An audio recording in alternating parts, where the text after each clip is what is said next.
I'm Alan Rappaport with the Financial Times, and we're here with Greg Meyer, FT Markets reporter, who's writing today about the fast-rising cattle futures market. Greg, what are we seeing in the beef market, and why have prices risen so much in the last year?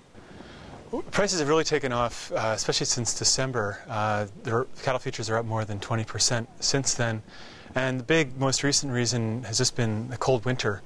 The cattle that are headed to slaughterhouses now spent a lot of their calories, or burned a lot of their calories keeping warm last winter rather than putting on pounds, so they're just leaner. But more broadly, there's a long-term trend of declining cattle herds in the U.S. and globally. That started with the mad cow disease outbreak several years ago, hurt profits for producers. Then we had a drought in many parts of the U.S., which is the largest cattle producer. Feed prices rose late in the last decade, which hurt profits.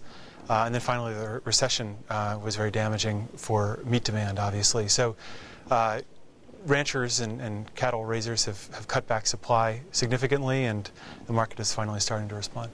Does this reflect any larger or broader trends that we're seeing among meat products more generally? There are similar trends going on in the pork and poultry markets. In pork, the U.S. is the largest exporter. They're not the largest producer. That's China. U.S. pork production is expected to fall this year for similar reasons. And poultry production globally is expected to be flat this year, and this is in spite of a rising global population.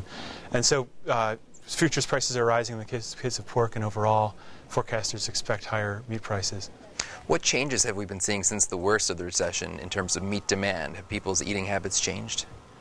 A lot of people felt that food demand generally would be fairly immune to the economic downturn, but meat demand did fall in the recession.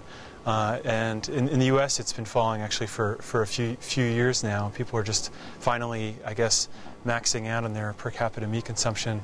Globally, experts see meat demand bouncing back again this year with growing economies in emerging markets. Thanks for joining us. You can follow this story and the rest of our coverage on FT.com.